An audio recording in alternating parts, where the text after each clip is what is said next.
नमस्कार। आपके पोस्टर्स लगे हुए हैं 1983 साल के विश्व कप विजेता क्रिकेटर कीर्ति आजाद, ममता बनर्जी के। आदाब, नमस्कार। वॉइस ऑफ अमेरिका इंडिया में आपका स्वागत है। मैं हूं सौरभ शुक्ला। यह है इलेक्शन नज़दीक से और हमारे साथ खास मेहमान हैं कीर्ति आज़ाद। पहचान के तो मोहताज है नहीं, इनकी हमें इंट्रोडक्शन करने की ज़रूरत नहीं है। 1983 में इंडिया ने वर्ल्ड कप जीता था तो उसके स्टार प्लेयर थे। सेमीफाइनल का वर्ल्ड कप में इनका जिताने में बहुत महत्वपूर्ण भूमिका थी। बीजेपी में रहे, बीजेपी से 3 बार सांसद रहे, एमपी रहे, फिर बीजेपी छोड़ दी। और बीजेपी में इनकमिंग ज़्यादा है, आउटगोइंग कम है। तो जो पहले कुछ नेता जो बीजेपी छोड़ के गए प्रधानमंत्री मोदी के आने के बाद, उनमें से कीर्ति आज़ाद पहला नाम थे। फिर वो कांग्रेस गए और अब यहाँ दुर्गापुर से, वेस्ट बंगाल की दुर्गापुर सीट से वो टीएमसी के कैंडिडेट हैं, ममता बनर्जी के कैंडिडेट हैं। बहुत बहुत शुक्रिया आपने हमें वक्त दिया वीओए इंडिया को। कीर्ति साहब, कैसा चल रहा है आपका कैंपेन? आप दिल्ली से हैं, बिहार से हैं, बिहार में आप दरभंगा में रहे, फिर आप दिल्ली से एमएलए रहे, इंडिया के लिए क्रिकेट खेला, फिर आप दिल्ली, बिहार और फिर बंगाल में पॉलिटिक्स क्यों करने के लिए चुना आपने बंगाल को? देखिए, मैं दीदी के साथ, दीदी से मेरा परिचय बहुत पुराना है। I have known her since 1984 when she came to Delhi the first time as she won the Lok Sabha and she came in and became a minister in the Rajiv Gandhi cabinet and my father was a senior minister in the cabinet. तो उस समय हमारे पिताजी देखते थे ये लड़ती थी, तो मेरे पिताजी ने कहा कि ये आग है, देखना ये आगे किसी दिन बहुत बड़ा काम करेगी। बड़ा सिंपल तरीके से रहती है, सिंपल सूती साड़ी पहनती है, चप्पल पहनती है और बेटी की तरह मानते थे ममता दीदी को। तब से वो मेरी बड़ी दीदी, मैं उनका छोटा भाई हूँ। तब आप क्रिकेटर होते थे? तब मैं क्रिकेट खेलता था। बोकारो स्टील में मेरी नौकरी थी।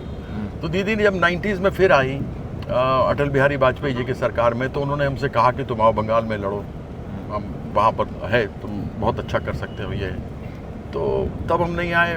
बाद में दीदी के साथ ही रहने का है, जीना यहाँ, मरना यहाँ, उसके सिवा जाना कहाँ। तो देर आए दुरुस्त आए, आज दीदी के साथ है।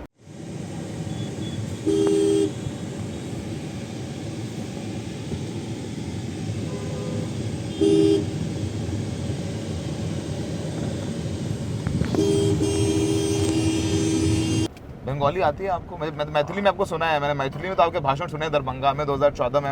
আমি বাংলা বলতে পারি, আমি আস্তে আস্তে বলতে পারি, বুঝতে পারি।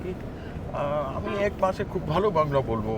एक माह में अच्छी बांग्ला बोलना शुरू करो। एक मास में अच्छा बांग्ला बोलना शुरू करेंगे, क्योंकि मैथिली में और बांग्ला में अंतर नहीं है। थोड़ा मैथिली में थोड़ा छः बोलते हैं, यहाँ अच्छी बोलते हैं। और वहाँ पे थोड़ा मैथिली में थोड़े संस्कृत वर्ड हैं, यहाँ पे थोड़ी खड़ी बोली वाले हिंदी शब्द हैं, लेकिन ऑलमोस्ट सिमिलर है, बिल्कुल एक जैसा है। There is not much of a difference. तो वैसे आपको बीजेपी कैंपेन कर रही है कि ममता जी के पास कोई दुर्गापुर में कैंडिडेट नहीं था। दिलीप घोष जो बीजेपी के फॉर्मर एक्स पार्टी प्रेसिडेंट हैं, नेशनल वाइस प्रेसिडेंट थे, he is the BJP candidate against you. So BJP is throwing full wait behind him to defeat you. How you see they call you outsider? वो आपको बोलते हैं बाहरी हैं, आप बाहर से लाए गए। तो फिर दिलीप घोष कौन है? वो भी तो मेदिनापुर से आया है। आलूवालिया दार्जिलिंग में, सुनो सही, आलूवालिया दार्जिलिंग में था, वहाँ पर 5 साल किया, तो अगले साल उसको शिफ्ट कर दिया वर्धमान दुर्गापुर में। अब यहाँ से उसको शिफ्ट कर दिया आसनसोल से अग्निमित्र पॉल जो थी उसको शिफ्ट कर दिया मेदिनापुर, और मेदिनापुर से भेज दिया दिलीप घोष को यहाँ। क्यों? क्योंकि इनमें से किसी ने काम नहीं किया अपने क्षेत्र में। अन्यथा आलूवालिया 3 चुनाव में 3 जगह से अलग क्यों लड़ रहा है? हम तो दरभंगा से 3 बार लड़े एक ही जगह से। ये मेदिनापुर से यहाँ क्यों आया? ये इसने काम वहाँ नहीं किया, इसलिए बीजेपी वाले इसके विरोध में थे, भेज दिया। यहाँ इसके 3 फाड़ बने हुए बीजेपी के। तो आप मैं देश के लिए खेला, देश का धरोहर हूँ। जब वर्ल्ड कप जीते तो क्या हम वर्ल्ड कप केवल बिहार के लिए या दिल्ली के लिए किए थे? ये बंगाल के लोगों को प्रसन्नता नहीं हुई थी क्या? वर्ल्ड कप बंगाल बिहार में नहीं है क्या? पश्चिम बंगाल क्या भारत में नहीं है? ये भी तो भारत में है। तो नरेंद्र मोदी ने क्या किया? वो तो एक चीफ मिनिस्टर था सिर्फ, वो भी दागी चीफ मिनिस्टर जिसके ऊपर दाग लगे हुए थे। एक वो तड़ी पार अमित शाह है। ये लोग कैसे आके बदल के लड़े? नरेंद्र मोदी कैसे वाराणसी में आके लड़ा? वो तो उसने तो कुछ नहीं किया था भारत के लिए। क्या किया था? कुछ नहीं किया था। आके यहाँ वाराणसी से लड़ा, तो उसका जवाब देना। दिलीप घोष भी तो बाहरी है मेदिनापुर का। वो कहते हैं बंगाली नहीं है आप। उससे क्या, अरे लता मंगेशकर बंगाली गाना गाते थे तो लोग क्या बोलते थे, लगता था बहुत जबरदस्त गाने उनके। फिर सचिन तेंदुलकर यहाँ का क्रिकेट खेलता है, क्या कहोगे उसके बारे में? ये मनोज तिवारी को ले गए दिल्ली, है वो यूपी का, क्यों? इनके तो बहुत सारे मैं इंस्टेंसेस बता सकता हूँ। बीजेपी कह रही है कि ममता बनर्जी की जो पूरी पॉलिटिक्स है वो बांग्लादेशी मुस्लिम्स हैं जो यहाँ पर आके बस गए, उनके वोट बना करके चलती हैं, वो मुस्लिम्स को प्रोटेक्ट करती हैं, मुस्लिम अपीजमेंट करती हैं। सारी पॉलिटिक्स यहाँ पर वेस्ट बंगाल में बीजेपी डिस्कस कर रही है और लोगों को कह रही है कि हमने राम मंदिर बनाया है, हमने 370 हटा दी कश्मीर से। पीएम कह रहे हैं कि मंगलसूत्र आ गई, ऑपोजिशन इंडिया की सरकार आ गई तो आपका मंगलसूत्र लेकर के उनको बांट देंगे, दो ज़्यादा बच्चे पैदा करते हैं। सारा कैंपेन है बीजेपी का बंगाल में भी। और मैं देख रहा हूँ जितना बंगाल में राम मंदिर की चर्चा है उतनी तो उत्तर प्रदेश और दिल्ली में नहीं है, नॉर्थ इंडिया में नहीं। 20% मुसलमान से क्या कोई 212 असेंबली सीट जीत सकता है? ये बीजेपी जो अपने को हिंदूवादी पार्टी बोलती है, 200 पार का नारा दे रही थी, 100 भी नहीं टप पाई। क्यों? 80% तो हिंदू है ना। फिर ममता बनर्जी क्या 20% वोट से जीत जाती हैं? लोकसभा के अंदर क्या वो 20% वोट से जीत जाती है मुसलमान के? सभी लोग मिलकर के करते हैं। दुर्गा पूजा में जितने पंडाल बनते हैं उसमें उनका योगदान रहता है। मंदिरों में जो पुजारी हैं उसको महीने पैसा मिलता है। और यह इनका क्या है, प्रॉब्लम है कि इनके पास कोई मुद्दा नहीं है। 2 करोड़ नौकरियां कहाँ गई, हर साल के 20 करोड़ हो गए पता नहीं। काला धन आना था, आया नहीं। 15 लाख रुपए हर अकाउंट में आने थे, पता नहीं। जो पेट्रोल और डीजल 60 रुपए का 65 सालों में हुआ, वो इन्होंने 10 साल के अंदर 120 का कर दिया। जो सिलेंडर 65 सालों में 400 हुआ, ये 10 साल के अंदर मोदी के 1200 रुपया हो गया। कैसे हुआ? लोग यहाँ पे सरसों का तेल ज़्यादा खाते हैं। जो 30 रुपया लीटर था इन 65 सालों में, 10 सालों के अंदर 160 रुपये लीटर हो गया। कैसे? इसका जवाब कोई देगा? आपके पोस्टर्स लगे हुए हैं 1983 साल के विश्व कप विजेता क्रिकेटर कीर्ति आजाद, ममता बनर्जी के। हिंदी में आइए, चलते मैं आपको अब वहां तक चलता हूँ आपके साथ।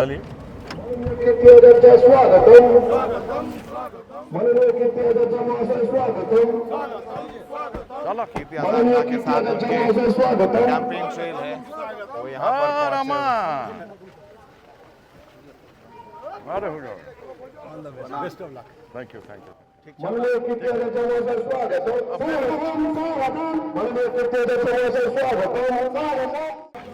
मैं बोल रहा हूँ यहाँ पे आपको देखने का, मिलने का काफी क्रेज है, सेल्फी लेने का क्रेज है।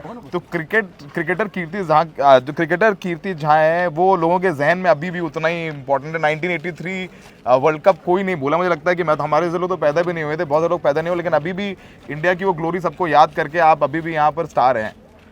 नहीं, क्या क्रिकेट है, उसके बाद तो राजनीति बड़ा लंबा समय हो गया। 3 बार दरभंगा से सांसद बन गए, 1 बार एमएलए रहे। आप जिस तरीके से फायरी बोल रहे हैं पीएम के अगेंस्ट और अमित शाह जी के अगेंस्ट, तो अली बाबा 40 चोर की टीम है ना बीजेपी। ईडी सीबीआई से आपको डर नहीं लगता? क्यों लगे? हम फक्कड़ आदमी है, हमारे पास हमने कोई 2 नंबर पैसा नहीं कमाया। हमारे पिताजी पर या हमारे ऊपर आज तक कोई दाग नहीं लगा। मेरे पिताजी बिहार के चीफ मिनिस्टर रहे, उनके ऊपर कोई दाग नहीं, हमारे पर नहीं। ना कोई चोरी की, ना डकैती की, ना कमीशन खाया, ना बलात्कार किया, ना भ्रष्टाचार किया। तो हमारे पर क्या होगा?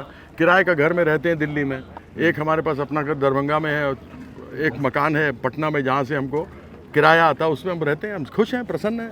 मछली खाने के लिए हमको मिलना चाहिए शाम को बस, और बाकी सब ठीक है। मछली पे बवाल हो रहा है आजकल, मछली पर बवाल हो रहा है कीर्ति जी। अरे तो ये जबरदस्ती कर रहा है ना। 80% लोग हमारे देश में मांसाहारी हैं।